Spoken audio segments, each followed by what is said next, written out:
Amazon is partnering with Realogy, and Wawa is now the official hoagie of the Baltimore Ravens. Tune into Tool Time right now. We're going to talk about it.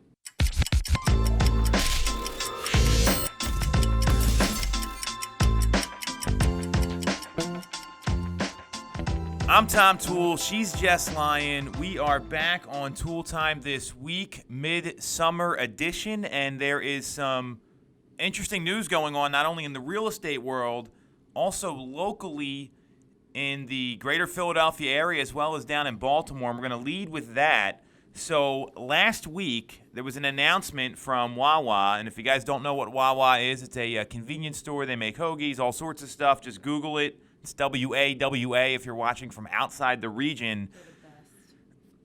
I think they might be overrated. That's another story. It's more like fast food of hoagies. Into it here.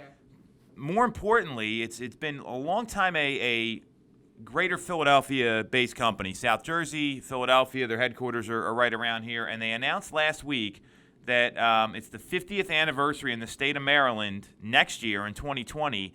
And they are now the official hoagie of the Baltimore Ravens. What do you think about all this, Jess? They're the official hoagie of the Baltimore Ravens. That must mean something. It really, it's huge. I get why people are like in an uproar, I guess, if you're from Delco, because the founder was from Delco. The first store in Folsom, Delco, 1964. The biggest Wawa in the country is in Philadelphia. So I get it. This is our store. But at the end of the day, people are going to kill me. This is a business decision, obviously. Wawa sponsors the Eagles, too. But this is just like a headline right now. So, people are still going to buy Wawa. Nobody is going to stop getting Wawa. We're still going to love Wawa. And their hoagies aren't that great anyway. Primo's is better. Yeah, I think in general, eating a hoagie with all that bread is that's an interesting lunch choice. But they're my favorite food ever. So, yeah, I don't really care about this to be very clear. People have very strong opinions. Twitter was going nuts. It was trending at one point last week. There were people that were just going bananas. Because it's also the official hoagie of the Philadelphia Eagles. The interesting thing, the dynamic here is that there's Royal Farms down in the Baltimore area, and that's apparently the equivalent of a Wawa down there. I've never had it. They've got some fried chicken.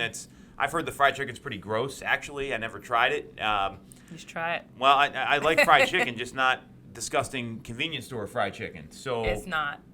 Trust me. Again, we'll see on this one, but the point is, this is people have a lot of pride in that. In Delco and Philly. Not just Delaware County. I think it's a regional thing where they have a lot of pride that we go to Wawa, we get coffee there. It's great for a quick stop. I wouldn't go and eat there every day. I'm clear that the food's a little overrated there. It's really processed. The meat is like fast food lunch meat versus. They sell protein packs. Well, you can get those anywhere though. That's not a Wawa thing. That's a thing you buy. Period. Like Cliff Bar isn't sponsored by Wawa. That's not how it works. So there's a lot of pride here, and people really got upset about this. And then Wawa came out with a statement a couple days later.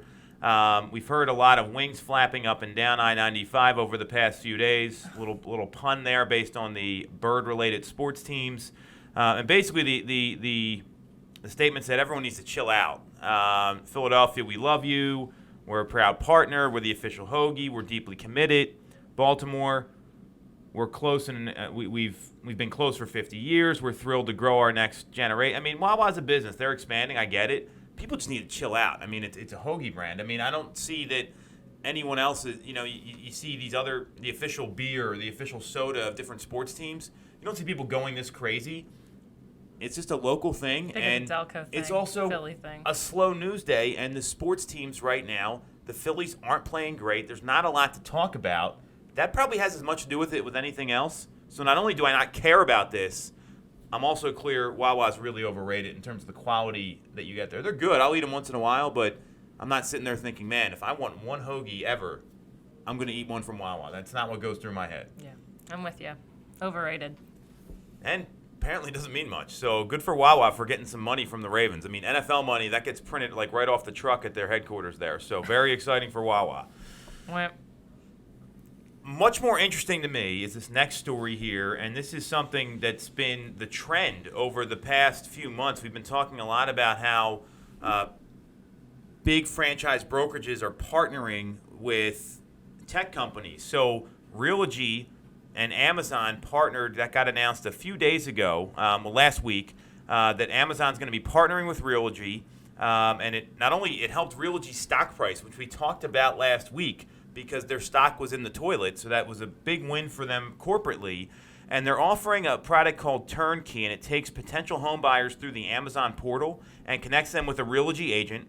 Once they purchase a home, they get a complimentary Amazon Home Services and products worth up to $5,000, and the buyer gets a selection of the Amazon Home Services like painting, mounting a television, and they also get access to smart home products like a Ring doorbell that are going to be installed by Amazon professionals. So what does this all mean? What do you think about this, Jess?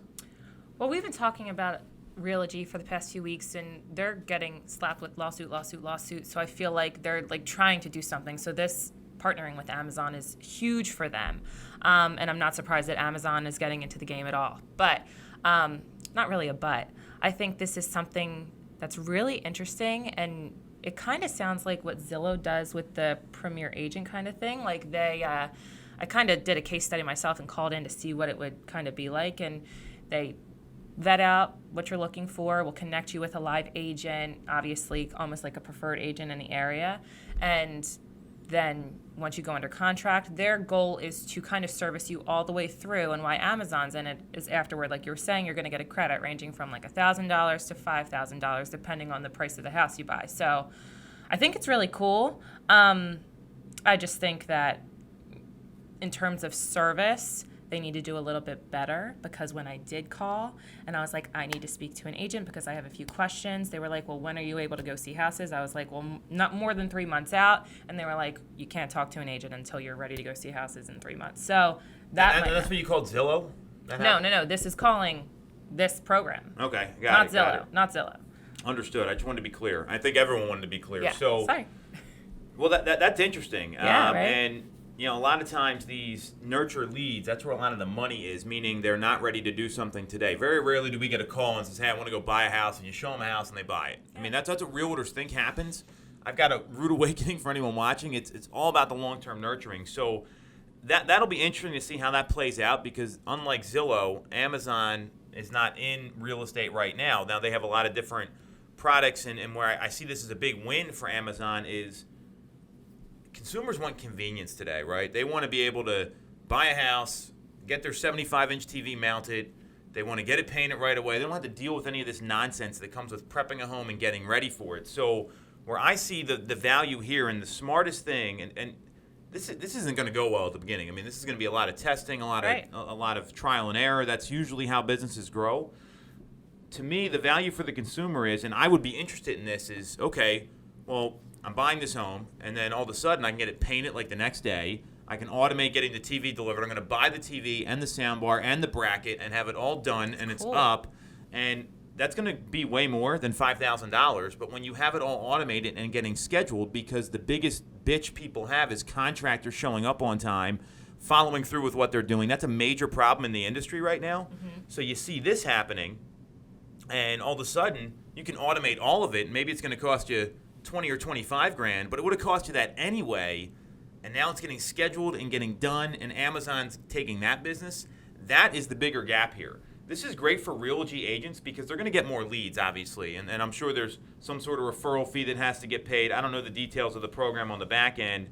That's all normal. What I love about this for Amazon is that they are going to be able to tap into that product base right away.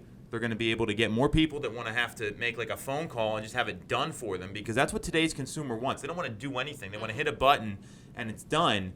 That to me is the big win here, and that's a much bigger gap in the industry when it comes to getting contractors to show up on time, getting people to do what they say they will. The trades businesses are ripe with opportunity for companies like this. So to me, this is a huge, huge play for Amazon. There's going to be a lot of leads, and it's going to benefit Realogy in a lot of ways. What I'll say for agents is that you need to understand how to generate your own leads now. There's too many people getting in the middle, and it's going to become costly. So if you're not a realtor understanding how to go out and get your own people, that's where you could get put out of business. And that's what a lot of these companies are trying to do. Yeah. And that's been the trend. I mean, the trend has been that all the way through. Redfin's trying to do it. We talked about Open Door. All sorts of partnerships with companies are happening now. And what I'm going to be most interested in is how much money Amazon makes from tapping into the trade side. That, to me, is the clear opportunity here. Sounds awesome. All right, well, my end of this, the inspiration for the week, I was driving with Rich the other day, and he was on a conference Who's Rich, call. for the people who don't know? I think we introduced him 100 million times, but that's my husband. And he was on a conference call, and he's with all the other partners in the region, and they just talk with their higher-ups about growing the business. And one of them said, one of the RVPs or regional vice presidents said that growth and comfort never coexist. And we kind of looked at each other and we were like, oh, that's good. So I wrote it down, and I kind of wanted to get your thoughts on that. Well, yeah, I mean, all the growth happens outside your comfort zone. I mean, if you're comfortable and you're cool where you are, you're never going to change, whether it's good, bad, or otherwise. So I don't think there's any question that's accurate. Because if you want to grow, you have to get uncomfortable. Like, you have to be uncomfortable making phone calls. You have to be uncomfortable soliciting people in a different way, uncomfortable in changing your presentation, uncomfortable in changing your workout routine, whatever you're eating, your diet, all that sort of stuff. There's no doubt about it. That's where the growth is. I'm a big believer in that, for sure. I think the big thing here is, like, you have to notice that you are comfortable. Like, hey, I'm in a place where I'm not really progressing, or I'm not seeing any different results, and it's probably because you're just doing what you were doing to get to the level that you're on now. And it doesn't make sense for you to level up if you're doing those same actions that were getting you to where you are. So changing what you're doing something outside of your comfort zone, something that you would not normally do every day, is what's going to get you somewhere else. Well, my main man, head coach Tom Ferry, has said many times, what got you here won't get you there. Yeah. So, what got you to, let's say you're working on your health, right? And you lose weight first, then you want to tone up. So you got to change your whole routine to do that. It's not going to be the same, cardio exercise or whatever you're doing. Same thing with your business. If you want to build one part of your business and that's built, well, that's great. Now, if you want to add another leg or another pillar, it's a totally different plan. No question about it. Get uncomfortable. Catch you guys next week. Thanks, Jess.